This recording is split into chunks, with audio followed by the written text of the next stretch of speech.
नमस्कार जी। कहानियाँ यादों की में आपका स्वागत है। हिंदी दिवस की सबको बहुत बहुत शुभकामनाएं। इस संदर्भ में प्रस्तुत है मेरी आज की कहानी, हमारा गौरव हिंदी भाषा। अनंत मृणालिनी के साथ तो ज़रूर बैठा था, लेकिन उसके ख्यालों में उसके ऑफिस की फैशनेबल लड़कियां ही समाई हुई थी। अपने साथियों की पत्नियों के सामने सिल्क की साड़ी पहने मृणालिनी को ले जाते हुए उसे महसूस हो रहा था मानो वह अपनी पत्नी नहीं बल्कि अपनी मम्मी को लेकर पार्टी में जा रहा हो। कंपनी की इनॉग्रेशन सेरेमनी में उसके मैनेजर और मित्रों ने भी उससे अनुरोध करके अपनी पत्नी के साथ आना ज़रूरी कर दिया था, तो उसे मृणालिनी को भी अपने साथ ऑफिस की पार्टी में लेकर जाना पड़ रहा था। अन्यथा तो वह कभी भी मृणालिनी के साथ कहीं जाना पसंद ही नहीं करता था। मृणालिनी के और उसके पिता एक ही गांव में रहने वाले बहुत अच्छे मित्र थे। अनंत के पिता ने तो शहर जाकर अपना व्यवसाय शुरू कर दिया था, लेकिन मृणालिनी के पिता ने गांव में ही अपना भुवनेश संस्कृत महाविद्यालय खोला हुआ था। एक बार अनंत के पिता जब गांव में किसी शादी में गए थे, तो अपने मित्र भुवनेश की पोस्ट ग्रेजुएट हिंदी पढ़ी हुई संस्कारी लड़की मृणालिनी से अपने बेटे की बात पक्की कर आए थे।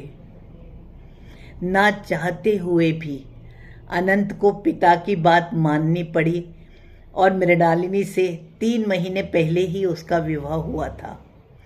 इंजीनियरिंग करने के बाद हैदराबाद में वह एक एमएनसी में नियुक्त हो गया था। विवाह के बाद मृणालिनी भी हैदराबाद ही आ गई थी और वह प्राचार्य पद के लिए बहुत से कॉलेजों और स्कूलों में भी आवेदन कर रही थी। संस्कारी होने के साथ साथ मृणालिनी बहुत शांत स्वभाव की भी थी। मृणालिनी ने कभी भी अनंत से ना तो कोई शिकायत करी और ना ही कभी कुछ मांगा। वह हर समय कुछ पढ़ती या लिखती ही रहती थी। हैदराबाद आने के बाद शायद आज वे दोनों पहली बार ही कहीं साथ निकल रहे थे। गाड़ी से उतरने के बाद जब वह ऑफिस की पार्टी के आयोजन स्थल पर पहुंचे तो देखा स्टेज पर बहुत से प्रोग्राम भी होने थे।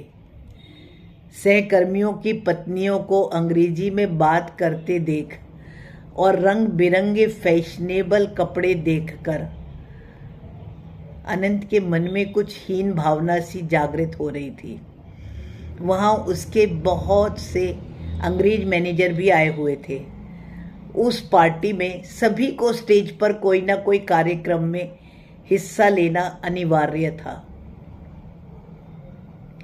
कार्यक्रम के आरंभ में मैनेजर ने इंग्लिश में भाषण दिया और सबसे पहले कुछ भी प्रस्तुत करने के लिए मृणालिनी को स्टेज पर आने का आमंत्रण मिला।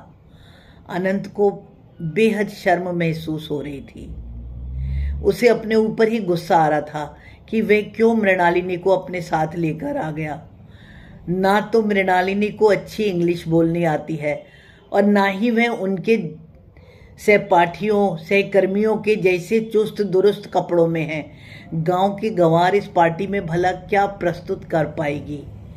वह इन्हीं विचारों में खोया ही था कि मृणालिनी ने स्टेज पर चढ़कर आत्मविश्वास के साथ सबको नमस्कार करके कहा कि भारतीय परंपरा के अनुसार कोई भी कार्यक्रम का शुभारंभ गणेश वंदना से होता है।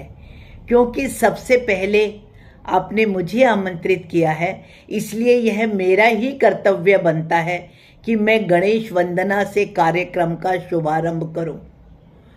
उसका हिंदी में दिया हुआ यह भाषण, उसकी बातें विदेशी अफसरों को कितनी समझ आई होगी कह नहीं सकते, लेकिन जब उसने हिंदी में बोलने के बाद संस्कृत में गणेश वंदना सुनानी शुरू करी तो ऐसा लगा मानो उसके कंठ में कोई सरस्वती का वास है, जो जहाँ खड़ा वहीं मंत्र मुग्ध सा खड़ा रह गया।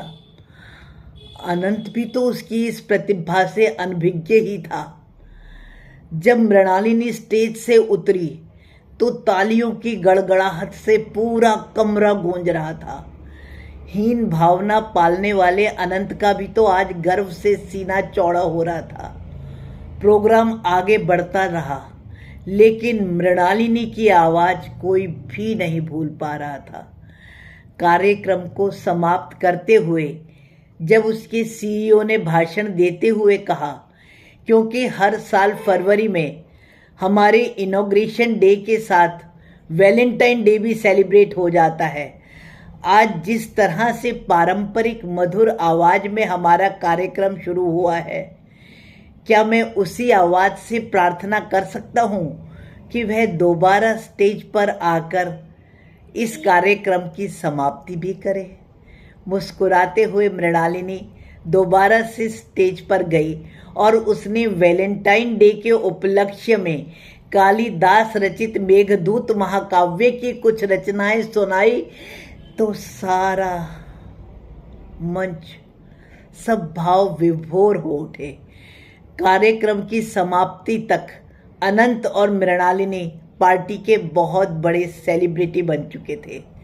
जाते हुए कंपनी के सीईओ साहब ने दोनों को बुलाकर अपने एक मित्र का उनसे परिचय कराते हुए कहा, ये बहुत बड़े महाविद्यालय के प्रिंसिपल हैं और इन्हीं के अनुरोध पर मैंने तुम्हारी पत्नी को दोबारा से गाने के लिए आग्रह किया था। आपसी परिचय के बाद जब उन्हें पता चला कि मृणालिनी हिंदी में पोस्ट ग्रेजुएट है, तो उन्होंने उसे अपने कॉलेज में हिंदी के प्रोफेसर के पद को ग्रहण करने के लिए मृणालिनी से अनुरोध किया, जो कि मृणालिनी ने सहज स्वीकार कर लिया। घर वापस आते हुए अनंत के विचार बिल्कुल बदल चुके थे। आज पहली बार उसे पब्लिक में सबके सामने हिंदी में बात करने पर और अपनी पत्नी के हिंदी भाषी होने पर शर्म नहीं, गर्व महसूस हो रहा था। हंसते हुए उसने कहा, मुझे तो पता ही नहीं था हिंदी में इतना अच्छा साहित्य है, क्या तुम मुझे अपनी पुस्तकें पढ़ने के लिए दोगी? मृणालिनी मुस्कुरा दी, बोली, बेशक, हमारी संस्कृति, हमारी भाषा संपूर्ण और महान है। हम सबको अपनी संस्कृति, अपने संस्कार, अपनी भाषा पर गर्व होना चाहिए। वापस घर आने तक अनंत के विचार और मन पूर्णतया बदल चुके थे और उसके मन में मृणालिनी के लिए बहुत अधिक सम्मान जागृत हो चुका था। धन्यवाद जी। हिंदी दिवस की पुनः सबको शुभकामनाएं।